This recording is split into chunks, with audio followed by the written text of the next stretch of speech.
Makanya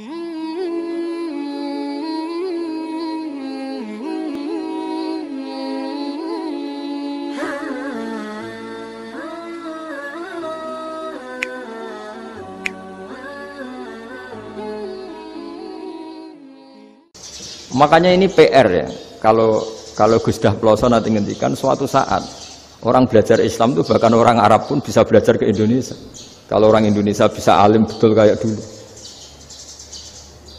Sekarang banyak liga antar ulama. Itu orang Indonesia pasti masuk. Ulama-ulama top dunia. Itu pasti orang Indonesia banyak yang masuk. Karena tadi ketika orang Indonesia baca kitab, itu orang Arab itu kagum. Kok bisa tidak bahasanya baca secara benar? Bukan sekedar bisa baca secara benar. Karena memang dilatih sedemikian rupa di pondok-pondok. Makanya kita semua lah, yang alim di Indonesia itu kemana-mana ya pasti alim. Dulu putra Mbah Mun namanya Gus Zofur itu tahun pertama ya sudah the best di tahun pertama. Kalau tahun pertama the best-nya ilmunya bawaan dari sarang, dari keluarganya. Gus Naji mondok di Sayyid Muhammad tahun pertama sudah dipuji sebagai yang teralim karena ya sanggup. Kalau dipujinya tahun ketiga, tahun keempat kan mungkin dapat dari sana. Ini tahun pertama. Saya ulang lagi tahun pertama. Karena pengajaran di Indonesia itu luar biasa di pondok-pondok ini. Makanya kalau dalam anekdot pondok itu cerita-cerita lucu itu. Ada orang Jakarta ngaji, setelah di kelas itu pelengahan terus. Melihat jendela, lihat pintu terus. Lama-lama gurunya marah. Kamu diajarin kok enggak punya sopan. Melihat pintu terus enggak memperhatikan guru. Anak Betawinya jamnya lucu. Habis Pak Guru bohong. Kenapa ya? Kamu Pak Guru bilang Ja'a Zaidun, Zaid datang. Tak lihat enggak ada yang datang. Setelah itu contoh nasab kan ro'a itu Zaidan. Saya melihat Zaid, saya enggak melihat Zaid. Contoh ketiga yang jer kan maror tuh Zaidin, saya berjalan ketemu Zaid. Pak Guru diam di situ nggak jalan-jalan. Jadi saking detailnya Indonesia dia cari. Kalau rofa Ja'a Zaidun, kalau nasab ro'a itu Zaidan, kalau jer maror tuh Zaidin. Nah si murid Betawi ini karena pertama sekolah, ngiranya gurunya itu cerita Zaid datang, makanya dia lihat pintu terus. Mana katanya datang kok enggak datang-datang. Nah dengan latihan seperti itu, kemungkinan orang Indonesia salah itu kecil karena memang dilatih betul. Saya ulang lagi karena memang dilatih betul. Sehingga ketika orang Indonesia ini yang cerita seorang wartawan, ini kisah nyata. Kali ini tidak anekdot, kisah nyata. Ada wartawan internasional ngeliput Ramlah itu di Gaza, di Palestina. Wartawan Indonesia ini hanya bisa bahasa Inggris. Dijak ngomong bahasa Arab. Terus dia bilang saya tidak bisa. Saya tidak bisa, saya bisanya ngomong Inggris. Tapi apa yang terjadi setelah sholat? Si Indonesia ini jadi imam pakai sholat jariyah lagi. Baca Bismillah benar, Bismillahi jer karena mudhof ilaih. Terus ketika iktidal ya benar, Rabbana lakal hamdu mil'us samawati wa mil'ul ardi benar. Ketika tahiyat ya benar, at-tahiyatul mubarakatuh sholawat. Sama orang Arab ini diambungi. Orang Arab kalau senang orang itu dicium. Kamu tawaduk, sebenarnya kamu itu ahli bahasa Arab. Karena orang Indonesia sekali sholat itu nggak ada yang salah. Meskipun benarnya karena hafalan, tapi bagi yang ahli nahwu itu hebat. Misalnya kita kalau ngapalkan kan Bismillahi, Bismi jar karena ba, Allahi jar karena mudhof ilaih, Ar-Rahmani jar karena sifat, Ar-Rahimi karena sifat, Alhamdu rofa karena mubtada, Lillahi jar karena ada huruf jarli, Robbi jar karena sifat. Sebetulnya tidak karena pinter, tapi karena hafalan. Tapi orang Indonesia hebatnya itu benar terus. Rabbana lakal hamdu, ya kan? Alhamdu rofa, terus mil'us samawati ya rofa karena sifat. Sehingga terus orang Indonesia kalau sholat di Timur Tengah itu dipuji karena makhrajnya ya benar, rofa nasabnya juga benar. Nah itu di negara lain tidak ada nggak Indonesia. Orang Cina itu sering bikin marah orang-orang Arab karena kalau dongo itu nggak fase kayak orang Indonesia. Orang Indonesia kalau dongo ya Allahumma tahhir qalbi. Orang Cina ini yang jadi guyon di Arab. Allahumma tahhir kalbi gitu. Itu kan bedanya aja loh. Itu orang Arab pertama membiarin. Lama-lama kalbun entak gitu. Maksudnya asu-asumu gitu. Karena dia bilangnya qaf itu kaf. Jadi kalau Allahumma do Allah tahhir, kula aturi nyucekno panjenengan kalbi ing asu ingsun kan. Tapi kalau qalbi itu ati ingsun, tapi kalau kalbi anjing ingsun. Bedanya qaf sama kaf. Ana arah-arahnya kalbun entak. Asu-asumu maksudnya kan. Tapi padahal orang Cina itu paling dilihat tagnya ya pakai qaf. Orang Indonesia enggak, mulai kecil dilatih sak fase-fase. Sampai yo sulit betul latihan Fatihah itu. Kalau di Kudus malah sampai 3 bulan Fatihah itu. Sampai at-tahiyyatu, kurang bersih. At-tahiyyat sampai itu.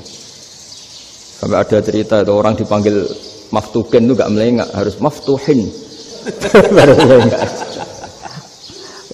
Tapi barokahnya itu orang Indonesia kalau dongo memang benar-benar Allahumma tahhir qalbi. Ya Allah sucikan hati kami, bukan tahhir kalbi. Karena sekali jadi kaf itu maknanya anjing saya. Ya Allah sucikan anjing. Jadi ini orang Indonesia. Jadi kata Mbah Mun, dawuh Mbah Mun, illa kafatal linnas, bahwa agama ini milik semuanya. Itu diantara bukti Allah menghendaki atau mendesain Islam seperti ini, orang yang belajar di Indonesia itu pengetahuannya Islam, pengetahuannya tentang Islam itu tidak kalah sama yang belajar di Al-Azhar, sama yang belajar di Arab Saudi. Makanya ini PR-nya UMM, PR-nya IAIN, PR-nya UIN. Bisa enggak sealim mereka dalam bahasa Arab? Nah, bahasa Arabnya man anta ana zaidun. Jangan sampai, karena kita di sana ini kadang dibully. Orang Arab tuh kalau bully kita, sampai tak kasih cerita. Itu ngawurnya Masya Allah. Kata dia, ada anak orang Indonesia haji. Si anaknya orang Indonesia yang dijotos sama anaknya orang Arab. Dijotos, dipukul. Singkat cerita terus si orang Indonesia nggak terima, anaknya yang orang Arab dipukul. Yang balas bapaknya. Orang Arab tanya, lima ada dorok ibni, kenapa kamu mukul anak saya? Itu orang Indonesia baca, wah aku biasa. Jadi hanya bilang gitu. Artinya anak saya dihada maka tak ada. Arabnya gitu. Anak saya dipukul maka saya balas mukul. Itu orang Arab mantuk-mantuk oh gitu. Paham? Suatu saat ada orang Indonesia itu sama orang Arab itu dilus-lus itu ya digini-giniin. Karena dia latihan bahasa Indonesia, latihan bahasa Arabnya itu masih mufrodat. Jadi kalau mengartikan yadun itu tangan, saro itu jalan. Jadi kalau jalan ya saro-saro. Roksun itu kepala. Ana itu ingsun. Jadi karena dia nggak ngerti penggunaannya. Itu bahasa Arabnya itu yadun anta. Jadi bukan yaduka tapi yadun anta. Berarti tangan kamu. Saro-saro itu jalan-jalan. Ala roksi anak yang atas sirah ingsun. Jadi mestinya yang benar kan yaduka saro ala roksi itu. Tapi enggak dipotong-potong. Yadun tangan kan, anta kamu. Berarti tangan kamu. Saro-saro jalan-jalan. Roksun itu sirah, anak ingsun. Jadi di atas kepala saya. Orang Arab tertawa-tawa. Tapi paham? Maksudnya seperti itu. Jadi kita ini dibully di Arab itu Masya Allah. Jadi akhirnya lahirlah ulama-ulama tadi yang saya sebut tadi. Bahkan pernah lama sekali ulama Indonesia itu jadi master di Arab Saudi. Yaitu Senawi Banten. Itu kalau orang sana bilang itu Sayyidu Ulama Il-Hijaz. Top-topnya ulama Mekah Madinah. Padahal beliau orang Indonesia. Dan dimakamkan di Ma'la itu dekat makamnya Sayyidah Khadijah. Karena sangat dihormati. Nah, di antara sebab dihormati adalah ketika orang memahami syahid, maknanya pokoknya maktulal kafir. Syahid itu adalah orang yang kalau perang itu mati di medan perang. Itu Imam Nawawi merinci secara detail. Kalau dia perang supaya tujuannya mati syahid cepat ke surga, berarti dia nuruti hadzun nafsi, ingin cepat ke surga. Tapi dia lupa bahwa dia dengan terbunuh pasukan Islam berkurang kekuatannya. Maka syarat perang yang benar adalah ya ingin menang. Di mana-mana perang ya lillahi kalimatillah, supaya kalimat Allah itu menang, jangan ingin kalah. Soal dia mati takdir, tapi jangan ingin mati. Wah, itu terus dikagumi. Ternyata memang, oh iya ya, kalau pasukan Islam 10, kafir 10, kita ingin syahid, berarti ya kalau orang ingin syahid kan terus mungkin perangnya ada hati-hati, main ngawur saja terus kalah mati. Sudah apa kalon satu kan, terkurangi satu kan. Nah kalau semuanya 10 punya niat gitu,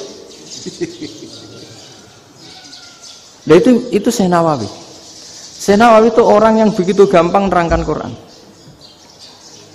Bahkan ketika orang Arab kesulitan ngartikan famathaluhu kamathalil kalbi intahmil alaihi yalhas atau tatrubuna yalhas. Orang tomak itu ibarat kayak anjing. Anjing itu kamu kasih makan ya tetap melet, menjulur-julurkan lidahnya, kamu ndak ya ndak. Imam Nawawi ditanya, "Ma wajusibbi?" Lalu wajah tasbihnya di mana? Beliau menjawab, "Fit tomak." Jadi anjing punya dua sifat yang berlawanan. Di bab ilmu dipuji, nggak ada hewan yang mudah menerima ilmu kayak apa? Anjing. Sehingga Quran mengistilahkan wama alamtum minal jawarihi mukallibin. Hewan yang mudah diajari itu oleh Quran dibahasakan sudah menganjing. Karena anjing adalah hewan yang paling mudah apa? Diajarin. Itu diakui oleh Quran wama alamtum minal jawarihi mukallibin. Tapi dia punya sifat yang sangat buruk sekali, yaitu nggak pernah puas. Makanya ketika Bal'am bin Ba'ura, ada tokoh yang kedonyan ya, itu kalau diistilahkan Quran walakinnahu akhlada ilal ardi wattaba hawa famathaluhu kamathalil kalbi intahmil aliyal has atau tatrukhu yalhas. Jadi anjing punya dua sifat yang berlawanan. Di bab ilmu dipuji karena paling mudah diajarin. Itu saya pernah ke Malaysia, diceritain sama polisi Malaysia. Anjing itu saking cerdasnya itu bisa deteksi CD palsu sama CD bajakan, asli sama bajakan. Itu kan nggak kebayang. Kalau narkoba mungkin masih ada bau khusus ya, atau mesiu atau bom masih ada bau khusus. Ini enggak. Anjing itu dilatih ngecek CD yang asli sama yang palsu. Wah itu kebablas itu pinternya itu. Itu harganya itu 1 miliar lebih, paling mahal. Jadi mungkin bisa deteksi ini dosen betul apa abal-abal itu bisa. Itu kiai betul apa kiai pesanan itu mungkin bisa. Itu saya punya kitab namanya Al-Hayawanul Kubro. Itu cerita prestasi-prestasi hewan. Itu yang berkuras-kuras sampai berjilid-jilid. Itu ya cerita anjing. Tidak ada hewan sebaik anjing. Di bab itu ya, di bab sampai ya tadi ada anjing yang sangat loyal sama majikannya. Loyalnya Masya Allah, sopannya Masya Allah. Anjing itu mbok lama berbakti sama sampean, nggak mau tidur di ruang tidurnya sampean, dia tetap tidur di luar. Corong Jawa nggak ngelama. Suatu saat si raja ini minum, wisata minum. Pas mau minum diterjang sama anjingnya sampai tumpah. Kecewanya raja ini itu karena selama ini anjingnya sopan sekali. Sekedar ganggu di ruangannya nggak pernah, malah ini mau minum, minuman yang disukai diterjang anjingnya tumpah. Marah kan anjingnya di mana? Ternyata apa? Minuman itu anjing ini tahu kalau minuman itu beracun, diracuni oleh musuhnya. Itu saking hebatnya anjing sampai ketika ngawal rajanya itu tidak sekedar ada penjahat atau maling. Bahkan trik-trik kayak minumannya diracun oleh orang lain itu anjingnya tahu. Sehingga pas mau diminum diterjang sampai terus supaya nggak keminum. Makanya Quran istilahkan anjing itu apa? Wa ma 'allamtum minal jawarihi mukallibin. Hewan piaraan yang kamu ajarin nanti sampai sepinter anjing. Makanya Ashabul Kahfi itu ketika ngajak anjing tadi, beliau tidur, anjing itu tidurnya bil wasit, wakal buhum basitun zira'aihi bil wasit. Jadi dia tidur dalam posisi siaga. Loh coba anjing itu nggak pernah sekolah, karena dia posisi menjaga, tidurnya itu kayak siaga gini. Bukan ngorok semadep ke atas terlentang, itu enggak. Andai kan dia tidur terlentang itu kan yang mau mengganggu kan, wah asune turu itu enggak. Dia tidur posisi siaga, makanya disebut Lawit tolak ta'alaihim lawalaita minhum firaron. Kalau kamu melihat anjing itu pasti lari karena dia posisi siap merekam. Jadi tidur tapi posisi siap merekam. Jadi matanya tetap terbelalak kayak siaga. Padahal itu nggak diperintah, ya dia memang punya nalar untuk itu. Ini disebut wa ma 'allamtum minal jawarihi mukallibin. Dan dalam teori modern juga gitu. Tapi dalam hukum Islam yang dianut mazhab Syafi'i itu anjing tetap najis. Ya sudah najis ya najis, tapi ada mazhab lain yang mengatakan tidak najis. Tapi tidak usah ngurmat anjing, geger nanti kalau rektor kampus punya anjing.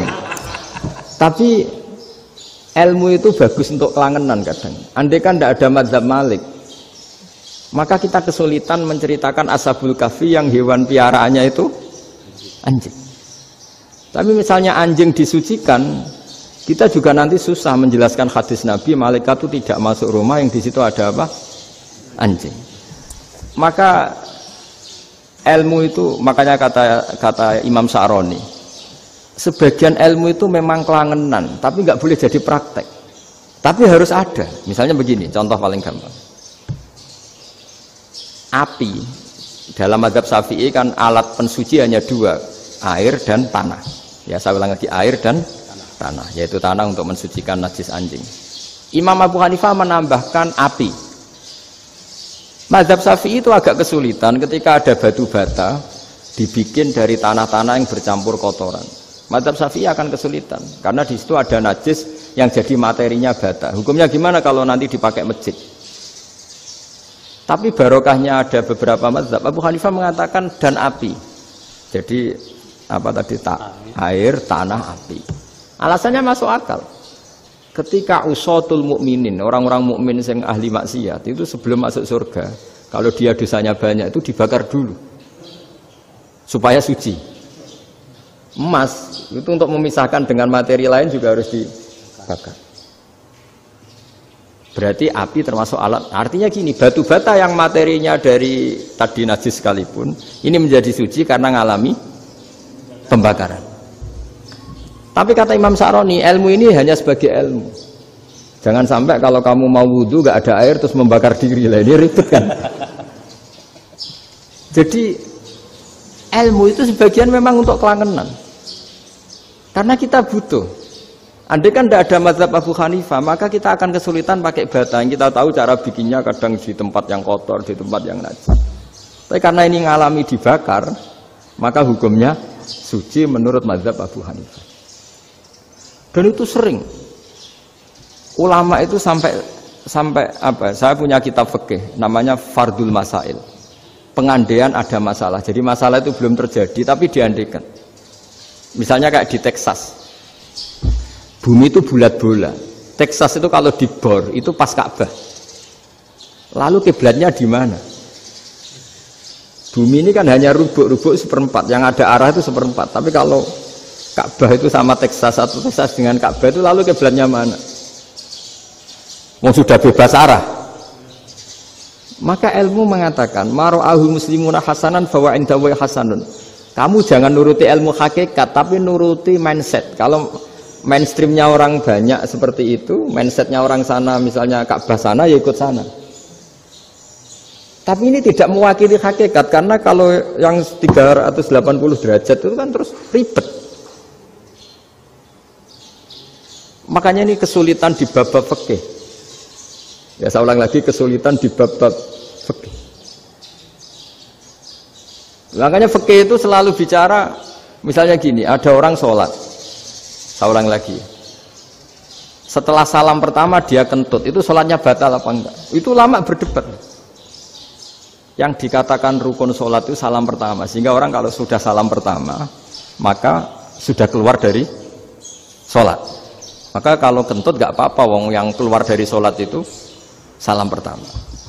Tapi lalu pertanyaannya, kenapa Nabi salam 2 kali, lalu yang kedua gunanya apa? Ribet kan, partai ini kalah pasti kalau ditanya gitu.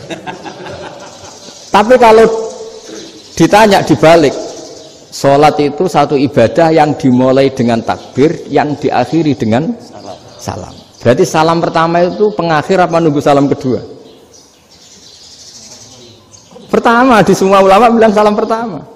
Kalau salam pertama sudah pengakhir, berarti pembatalan setelah itu nggak punya efek, nggak punya akibat. Itu kan ribet. Debat fikih itu memang ribet.